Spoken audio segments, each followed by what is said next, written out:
ఛత్రపతి శివాజీ మహారాజ్ జయంతి వేడుకలు మేడ్చల్ జిల్లా గట్కేసరపట్నంలో అంబేద్కర్ సెంటర్లో మేడ్చల్ మల్కాజ్గిరి జిల్లా ఎన్ఎస్యుఐ కార్యదర్శి నానవ శివాజీ నాయక్ ముఖ్య అతిథిగా పాల్గొని మొఘల్ సామ్రాజ్యం పతనాన్ని శాసించిన వీర శౌర్య పరాక్రమవంతుడు హిందూ హృదయ సామ్రాట్ ఛత్రపతి శివాజీ 394వ జయంతి సందర్భంగా ఛత్రపతి శివాజీ పటానికి పాలాభిషేకం పూలమాళ్లు వేసి ఘనంగా నివాళులర్పించారు.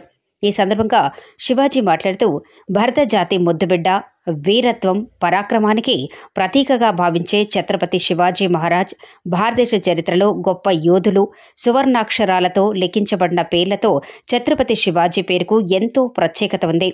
ఆయన పేరు వింటే హిందూ మతం ఉత్సాహంతో ఉప్పొంగిపోతోంది. చిన్నతనంలోనే మొఘలుల దాడుల్లో హిందూ మతం అంతరించిపోతోందని, వారితో యుద్ధంలో ఓడిపోయి అందరూ చేతులెత్తేసిన వేళ శివాజీ మహారాజ్ మండే నిప్పు కణికలా దూసుకొచ్చాడు. మొఘల్ రాజులతో ఎంతో వీరోచితంగా పోరాడాడు. అందుకే హిందూ మతాన్ని కాపాడిన ఘనత ఒక్క మరాఠా మహారాజు శివాజీకే దక్కుతుందనటంలో ఎలాంటి అతిశయోక్తి లేదు. అందుకే ఆ యోధుడి జన్మదినోత్సవాన్ని భారతదేశ వ్యాప్తంగా ఒక వేడుకలా జరుపుకుంటారు. ముఖ్యంగా మహారాష్ట్రలో ఒక పండగలా నిర్వహిస్తారు. చరిత్రను పరిశీలిస్తే 1674లో శివాజీకి చక్రవర్తిగా పట్టాభిషేకం జరిగింది. అప్పటి గొప్ప వీర యోధుడి 394వ జయంతి వేడుకలు జరుపుకోవటం ఎంతో సంతోషంగా ఉందని ఆయన అన్నారు.